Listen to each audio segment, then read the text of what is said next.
ಕೊಲ್ಲಿ ರಾಷ್ಟ್ರಗಳಲ್ಲಿ ಕದನ, ಕರ್ನಾಟಕದಲ್ಲಿ ಕಂಪನ ಆಗ್ತಾ ಇದೆ. ಅಡುಗೆ ಎಣ್ಣೆ, ಸಿಲಿಂಡರ್, ಡ್ರೈ ಫ್ರೂಟ್ಸ್ ಬೆಲೆ ಏರಿಕೆ. ಈಗ ಬೇರೆ ಬೇರೆ ರಾಷ್ಟ್ರಗಳಲ್ಲಿ ಕದನ ನಡೀತಾ ಇರೋದ್ರಿಂದ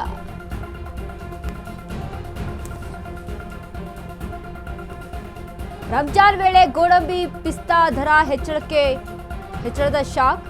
ದಿನೇ ದಿನೇ ಬಾಗಲಕೋಟೆ ವ್ಯಾಪಾರಿ ಶಂಕರ್ ಪಾಟೀಲ್ ಹೇಳಿಕೆಯನ್ನ ಕೊಟ್ಟಿದ್ದಾರೆ. ಸದ್ಯಕ್ಕೆ ಕಮರ್ಷಿಯಲ್ ಸಿಲಿಂಡರ್ನಲ್ಲಿ ವ್ಯತ್ಯಯ ಆಗಿಲ್ಲ. ಒಂದು ವಾರದೊಳಗೆ ಯುದ್ಧ ನಿಲ್ಲದೇ ಇದ್ರೆ ಪರಿಣಾಮ. ತಕ್ಷಣ ಕೇಂದ್ರ ಸರ್ಕಾರ ಗ್ಯಾಸ್ ಸಮಸ್ಯೆ ಬಗೆಹರಿಸಬೇಕಿದೆ. ಕೊಲ್ಲಿ ರಾಷ್ಟ್ರಗಳಲ್ಲಿ ಕದನ, ಕರ್ನಾಟಕದಲ್ಲಿ ಕಂಪನ. ಅಡುಗೆ ಎಣ್ಣೆ, ಸಿಲಿಂಡರ್, ಡ್ರೈ ಫ್ರೂಟ್ಸ್ ಬೆಲೆ ಏರಿಕೆ. ರಂಜಾನ್ ವೇಳೆ ಗೋಡಂಬಿ, ಪಿಸ್ತಾ ದರ ಹೆಚ್ಚಳದ ಶಾಕ್. ದಿನೇ ದಿನೇ ಡ್ರೈ ಫ್ರೂಟ್ಸ್ ದರ ಏರಿಕೆಯಿಂದ ವ್ಯಾಪಾರ ಕುಸಿತ ಆಗ್ತಾ ಇದೆ. ಬಾಗಲಕೋಟೆ ವ್ಯಾಪಾರಿ ಶಂಕರ್ ಪಾಟೀಲ್ ಹೇಳಿಕೆಯನ್ನ ಕೊಟ್ಟಿದ್ದಾರೆ. ಇದ್ರ ಬಗ್ಗೆ ಸದ್ಯಕ್ಕೆ ಕಮರ್ಷಿಯಲ್ ಸಿಲಿಂಡರ್ನಲ್ಲಿ ವ್ಯತ್ಯಯ ಆಗಿಲ್ಲ. ಒಂದು ವಾರದೊಳಗೆ ಯುದ್ಧ ನಿಲ್ಲದೇ ಇದ್ರೆ ಪರಿಣಾಮ ಆಗುತ್ತೆ. ತಕ್ಷಣ ಕೇಂದ್ರ ಸರ್ಕಾರ ಗ್ಯಾಸ್ ಸಮಸ್ಯೆ ಬಗೆಹರಿಸಬೇಕಿದೆ. ಕೊಲ್ಲಿ ರಾಷ್ಟ್ರಗಳಲ್ಲಿ ಕದನ.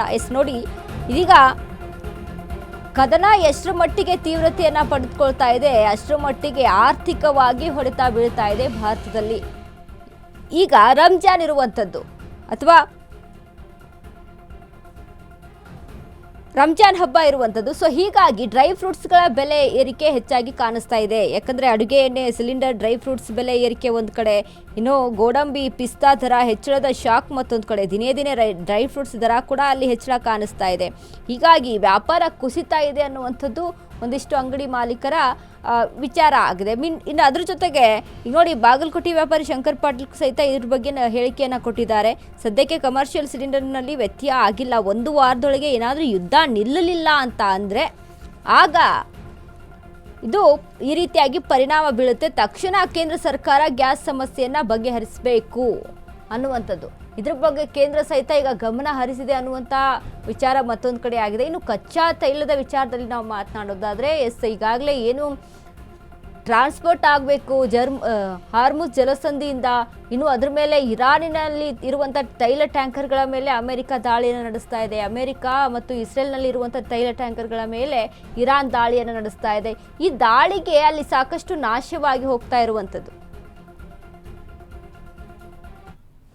ಇರಾನ್ ಯುದ್ಧದ ಪ್ರಯುಕ್ತ ಅಡಿಗೆ ಎಣ್ಣೆ ದರ ವಿಪರೀತ ಹೆಚ್ಚಾಗಿದೆ. ಒಂದು ಕೆಜಿಗೆ ಮೊದಲು 140 ಇದ್ದಿದ್ದು ಇವತ್ತು 160-65 ಆಗಿದೆ. ಇದಕ್ಕೆ ಇಂಪೋರ್ಟ್ ಡ್ಯೂಟಿ ಸರ್ಕಾರ ಕಡಿಮೆ ಮಾಡಬೇಕು. ಕಡಿಮೆ ಆದಲ್ಲಿ ಸ್ವಲ್ಪ ಗ್ರಾಹಕರಿಗೆ ಕಡಿಮೆ ಆಗುತ್ತದೆ. ಬಾಕ್ಸ್ ರೇಟ್ ಎಷ್ಟು? ಈಗ 1500 ರೂಪಾಯಿ ಒಂದು ಬಾಕ್ಸ್ ಇದ್ದಿದ್ದು ಇವತ್ತು 1630 ರೂಪಾಯಿ ಆಗಿದೆ. ಒಂದು ಕೆಜಿಯಿಂದ 15-20 ರೂಪಾಯಿ ಜಾಸ್ತಿ ಆಗಿದೆ. ಇದಕ್ಕೆ ಇಂಪೋರ್ಟ್ ಡ್ಯೂಟಿ ಕೇಂದ್ರ ಸರ್ಕಾರ ಕಡಿಮೆ ಮಾಡಿದ್ರೆ ಅಷ್ಟೇ ಗ್ರಾಹಕರಿಗೆ ಸ್ವಲ್ಪ ಅನುಕೂಲ ಆಗುತ್ತೆ. ವಿದೇಶದಿಂದ ಬರೋ ಒಂದು ವಸ್ತುಗಳು ಯಾವ್ದು? ವಿದೇಶದಿಂದ ಬರೋದು ಡ್ರೈ ಫ್ರೂಟ್ಸ್ ಬರ್ತಾ, ನಟ್ಸ್ ಬರ್ತೈತಿ. ಇರಾನಿಂದ ಬರೋದು ಪಿಸ್ತಾ ಬರ್ತೈತಿ, ಖಜೂರ ಬರ್ತೈತಿ. ಈ ರಂಜಾನ್ ಇದ್ದ ಕಾರಣ ಎಲ್ಲಾ ದರ ಜಾಸ್ತಿ ಆಗ್ಯಾವು. ಈಗ ಆಮದು ಐಟಮ್ ಎಲ್ಲ ಜಾಸ್ತಿ ಅದಾವು. ರೇಟ್ 1 ಕೆಜಿಗೆ 300-400 ರೂಪಾಯಿ ಜಾಸ್ತಿ ಆಗ್ಯಾವು ಡ್ರೈ ಫ್ರೂಟ್ಸ್ ಎಲ್ಲ. ಇದರಿಂದ ಸಾಮಾನ್ಯ ಗ್ರಾಹಕರಿಗೆ ತೊಂದರೆ ಆಗುತ್ತೆ. ಇದರಿಂದ ಗ್ರಾಹಕರಿಗೆ ತೊಂದರೆ ಅಂತೂ ವಿಪರೀತ ಆಗ್ತಾ ಇದೆ. ಅದಕ್ಕೆ ಸರ್ಕಾರ ಏನ್ ಮಾಡಬೇಕು? ಇದು ಇಂಪೋರ್ಟ್ ಡ್ಯೂಟಿ ಕಡಿಮೆ ಮಾಡಬೇಕು. ಆಯಿಲ್ ಮೇಲೆ ಏನ ಇಂಪೋರ್ಟ್ ಸುಂಕ ಇದೆಯಲ್ಲ, ಅದನ್ನ ಕಡಿಮೆ ಮಾಡಿದ್ರೆ ಅಷ್ಟೇ 1 ಲೀಟರ್ಗೆ 4 ರೂಪಾಯಿ 10 ರೂಪಾಯಿ ಕಡಿಮೆ ಮಾಡಿ. ಇರಾನ್ ಯುದ್ಧದ ಪ್ರಯುಕ್ತ